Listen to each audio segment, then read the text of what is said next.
จงปลื้มมกที่คือยัดปกชีวิตอีอันดู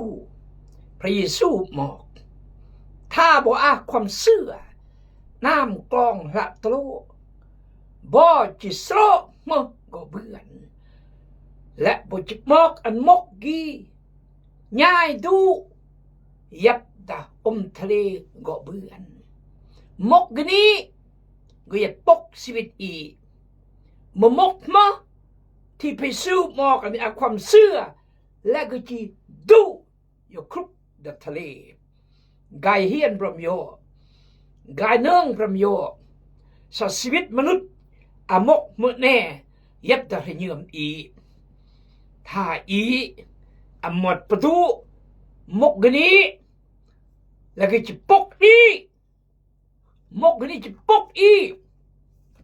และอีจะอรยาเดห้านยอนมกกนี้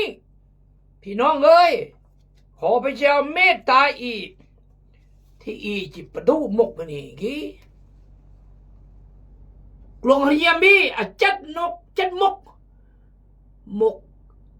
นกยุงมกแบะมกเสื่องมกเต้ามกระวายมกฮัมบรกหรือซอแต่ละแนวอย่าปกชีวิตอีมก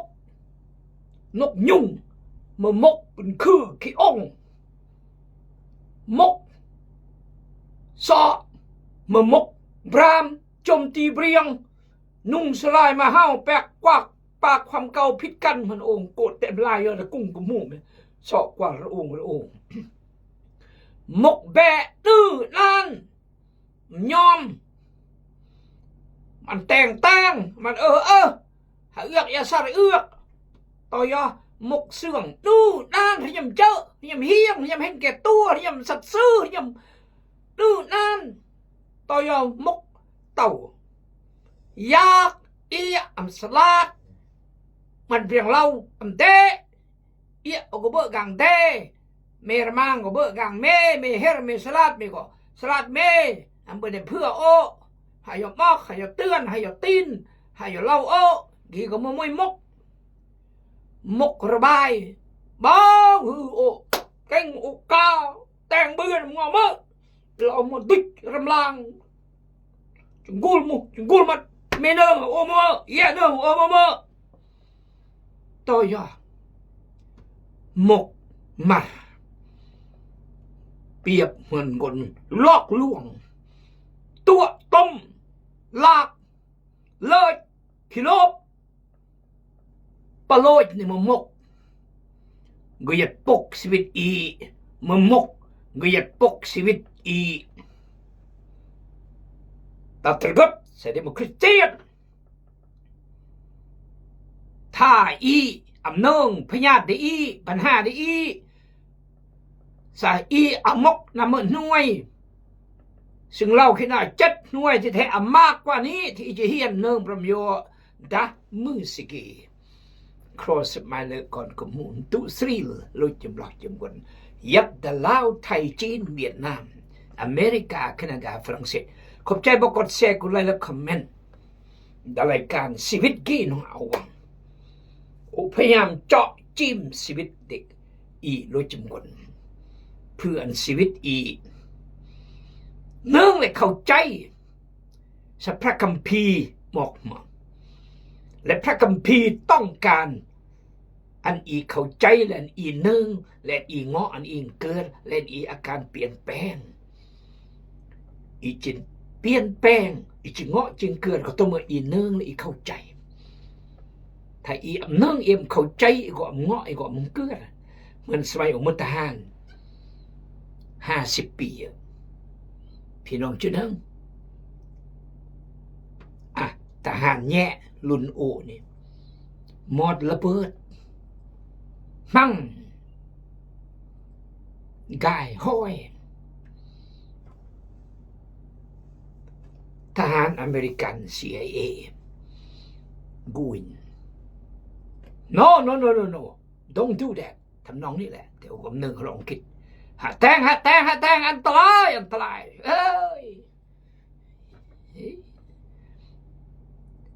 ย่างทู่สุดท้ายกลือห้านบาสามคนจูเนี่ยเพราะมาอำเนื้อเข้าใจแต่มาพลังในจึงดูงอ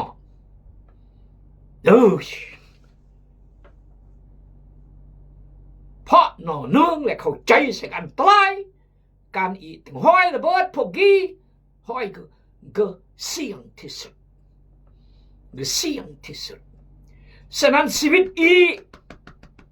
ถ้าอีเนื่องและเข้าใจพระคัมภีร์บอกใส่ก็อันตรายโตต่างๆโอ้เฮิดพี่น้องกูอินคีอันตรายในชีวิตอีและก็จับเบี้ยดึน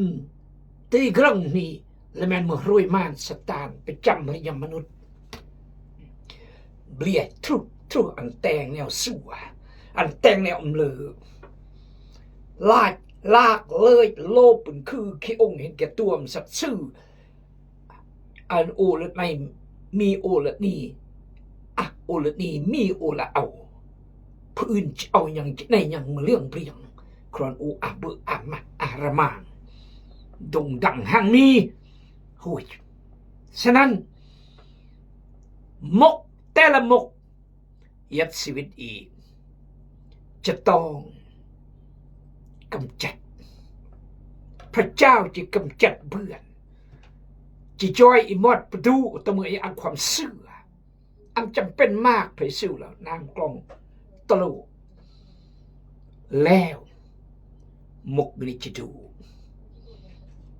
เพราะความเสื่ออิมสามารถจับเบื่อแต่ไปสู่เปรียบเทียบสนามกลองตลูพี่น้องเอ้ยเสื่อสะอาดพระเจ้าและพระเจ้าสั่งโลกีและรุ่ยและนรกและสวรรค์และชีวิตหานเวริกายจากหานชีวิตหลังจากหานและมาบและมุนแนวลือและอากาศทุกวันกีกนี่พระคัมภีร์บอกรวยมานสตานเต็มกีนี่ก็เต็มแย่งอุลุรคีเงิมกุมอยก็จะจัดการโอแต่ก็แต่งมาเบื่อเพราะพระเจ้าคุ้มครองรักษาตาซิโอนและปกป้องตาซิโอนฮาเลลูยานี่มันความจริงพระคัมภีร์บอกถ้าพระเจ้าอนุญาตรวยมันสามารถจะแต่งเมื่อเบื่อถ้าพระเจ้าอนุญาตรวยมันสามารถจะแต่งเมื่อเบื่อนี่คือพระคำพระเจ้าบอกยังจะอ่านพี่น้องได้หรือเราดึงเกะแล้วพวกสาวกก็มาห้าพระเยซูเจ้าเป็นการส่วนตัวและถามพระองค์ว่าโดยเหตุใดพวกขน้อยจึงขับไล่ผีม่านหายออกมาเลยพระองค์ตอบว่าเพราะพวกเจ้ามีความเสื่อน้อย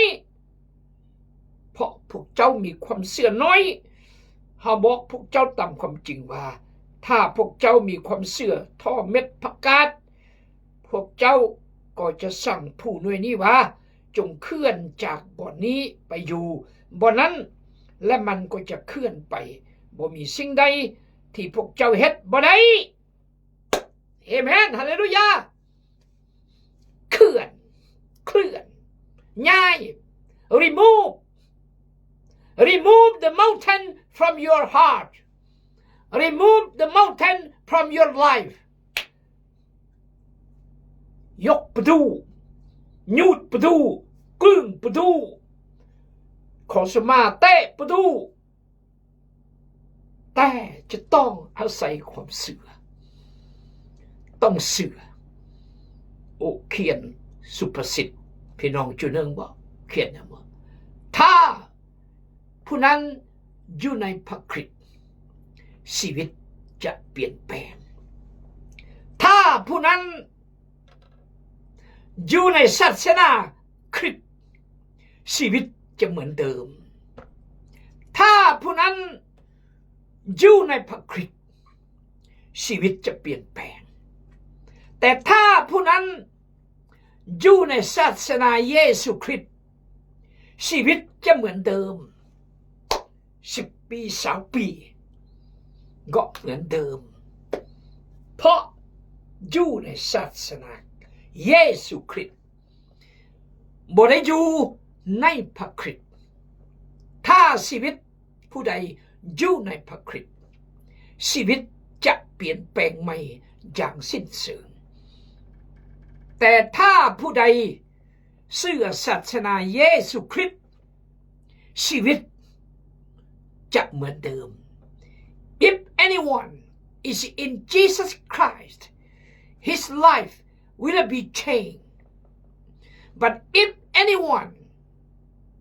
is in Jesus religion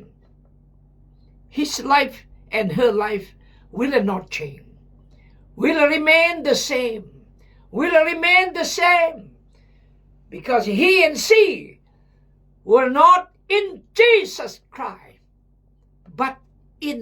Jesus religion เพราะศาสนาอันเปลี่ยนแปลงศาสนาบ่ได้เปลี่ยนแปลงเฮาศาสนาบ่ได้ช่วยเฮาหยังศาสนาเป็นกฎเป็นเกณฑ์เป็นระบบเป็นระเบียบเป็นไกด์ไลน์หลักการสอนแต่อำนาจเปลี่ยนแปลงชีวิตเหมือนกฎหมายบ้านเมืองสามารถเปลี่ยนชีวิตคนแต่อันคนเงาะอันคนเคารพและอันคนฝ่าฝืนกฎหมายแต่เปลี่ยนแปลงชีวิตนี่คือแต่เปลี่ยนแปลงนิสัยได้พอสมควรเอาละพี่น้องขอบคุณพระเจ้าที่พระเยซูบอกเป็นอย่างพวกเขาขับไล่ผีตัวนี้บ่ได้ก็เพราะพวกเจ้ามีความเสื่อน้อยเมื่อพระเยซูสิดาจะลองพระเยซูอวดเทศสอนประกาศสาวกอวดพายจะลองข้ามกาลิลีบอกอันเดรหุรปุ่มปุ่มปุ่มปุ่มปุ่มเมื่อสาวก12 คนเอ้ยหาอะไรอีกแต่นั่นก็บอกข้าก็ตลอดแต่นั่นก็ตลอดไปจ้องเมื่อยพระเยซูสิแต่จะลองพระอีแต่อีหลงซึ่งก็ยัดแต่จะลองพระอีกเลยย่างลืมตรวยย่างลืมอุปสรรคย่างลืมปัญหาเริ่มสอกหาพระเจ้าแย่งเรื่องปัญหาสอกหาพระเจ้าสายพรหมอีนี้เมื่อเนื้อระหว่างสาวก12 คนไปจ้องเลยละสอบพระเยซูสิอาจารย์แม่เป็นห่วงอีบ่จะห้านนับขึ้นพระเยซูเลิกเขื่อนเตยพายุกันจำกันทันที stop storm stop storm stop กันพระเยซูเป็นไงเราความเชื่อบไล่แต่ละมื้อความเชื่อบไล่แต่ละมื้อแสดงว่าบางครั้งความเชื่อและบางครั้งปือเหมือนจะมือเมื่อเบื่อแนวเลิกพระเจ้าอวยพรพระเจ้าอาจริงพระเจ้าจอยพระเจ้ารักพระเจ้าปกป้องคุ้มครองเบื่อขี้เบื่อกันนายแต่เมื่อแนวชั่วร้ายแนวเลอะไก่กวนกับเราทั้งหมดพระเจ้าอย่าตัดมือคือจอยพระเจ้าเมื่อเหมือนกับประโยคตรวายพระเจ้าและห่านจุ่มมีจะน้องจงรักภักดีพระเจ้าเนี่ยเมื่อปล่อยอันก้อนมี10 คนห่านในเวลาเดียวแหละโตต่าง10 วันกับ500ห่านโลยคนใส่มาโลยและแม่ก็เกิดหูดเกิดเอื้อตรวายปล่อยพระเจ้าและห่านจุ่มนี่คือกำไรโยมแนะนำโยมเมื่อเบื่อแนวเจอเลอะเหี่ยมอยหือบิอาพระเจ้าฉะนั้น จึงเราสักความเสื่อบ่ยัดอัลเมอ Where is your faith ยัดอัลเมอความเสื่อไหมบ่อาจจะปลาขี้ปลานายความเสื่ออีอาจจะปลามันสอกเบะสอกมาหาเมียหากระบูลหรือบางคนยอมันสนุกสุขสมายบางคนอย่าปลาให้คนนิ่มคนกล้ำปลา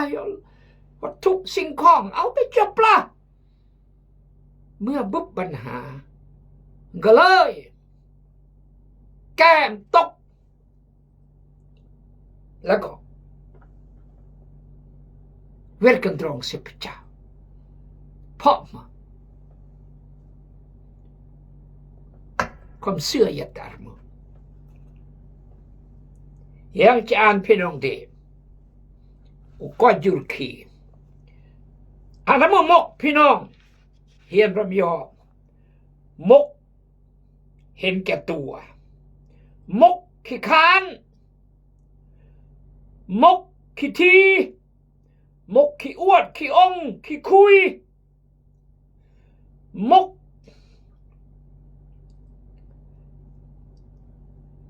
ขี้ค้านเหตุเวียกเหตุการณ์มกขี้ลักมกขี้เหล้าเมายามกขี้โลภมกอิจฉากันผู้เข้าบ่ฮักบ่สมัคคีกันมกสะออยอมกอำทอมลอยูรมกอำอันอภัยยอมกรักเมียรักกะมอลมากกว่าพระเจ้ามกลินจูผู้สาว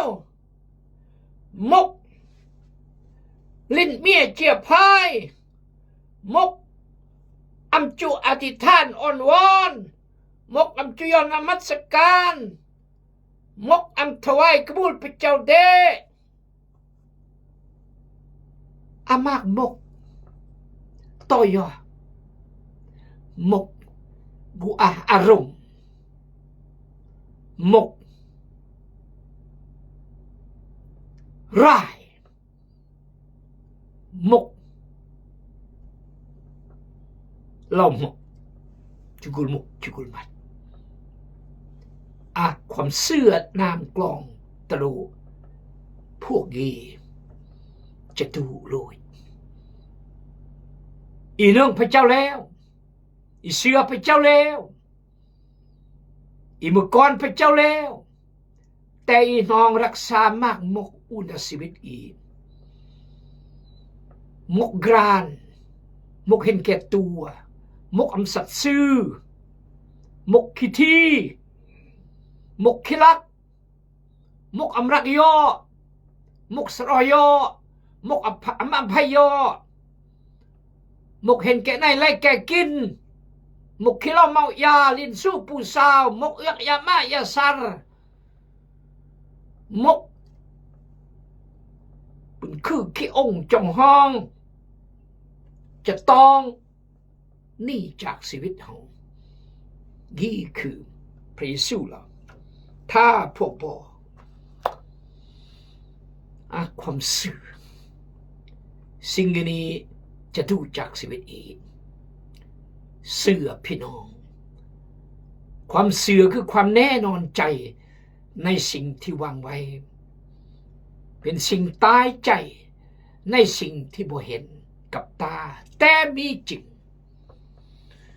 หาบ่เห็นพระเจ้าแต่มีจริงหาบ่เห็นสวรรค์แต่มีจริงหาบ่เห็นนรกแต่มีจริงหาบ่เห็นว่ามีมารซาตานแต่มีจริงหาบ่เห็นสวรรค์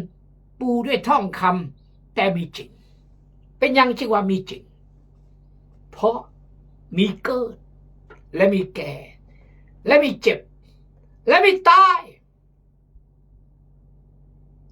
หลีกได้บ่ต้องมีเจ้าของที่กำหนดพวกนี้วางระเบียบวางกำหนดกฎเกณฑ์ให้มนุษย์อันมนุษย์ได้มีจิเก่งก็แต่มีจิสลาดก็แต่มีจิอำนาจก็แต่มีจิมอดตำแต่กับกาย จูและหานเท่าและหานมีกิระมังมีกิทุกมีกิครอทานมีกเรียนจากลุยมาและเบอร์มามันย่อยามมันย่อใครมันย่อและจูมันย่อเท่ามันย่อห้านมันย่อพระเจ้ากำหนดอันเดโลยพวกเกพระคัมภีร์บอกอาวาระเกิดอาวาระจูอาวาระเท่าอาวาระห้านอาวาระรักอาวาระสระออาวาระสงครามอาวาระสันติภาพอาวาระยามอาวาระใครอาวาระกูและอาวาระบิกูอาวาระสระเองอาวาระบิสระเองตลอดอย่างพระเจ้ากำหนดอันใดอันยัดโลกกี้มันเกินอายุ120ถึง120ก็แปลความหมายมั้งกี้คือวาระพระเจ้าอันอีเสื้อดื่มพวกกี้น้ำกล่องโตโลจำเป็นจะน้ำกี้บ่หรือน้ำกี้กล้องโตโลแย่แล้วแย่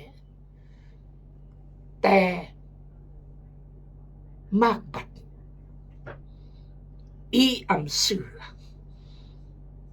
อีกุดเสือพระเยซูและเพื่อจุเลอพญาตเพื่อจะอันรวยดูเพื่อสระอรวยเพื่อบิจุเลียงรวยเพราะบีบจะบุตรักบุเสื่องบุเฮียบุสอบบุแบะแล้วก็ย่าปิดเมียปิดกระมูลสิ้นเปลืองปัวก็เลือเงยอัมมเสื้อพระเยซูคริสเตียนอัมมศาสนาเสื้อพระเยซูเสื้อพระเยซูผู้ที่เป็นพระเจ้าและหานสามือเวรจักหานสนะมาสนะมารสตานสนะความหานอันความรอดพ้นชีวิตนิรันดร์อภัยมาไถ่มาสำระล้างมาดีคือแล้วอันอีเกิดเมื่อก่อนในพระเจ้าและถึกตีกาประทับและจดยืออีอูนดับปุ้มบัญชีเดพระเจ้าแล้วอีเมื่อก้อนได้เกิดก้อนที่รักกี่คือกุดเมื่อคริสเตียนเสื้อพระเยซู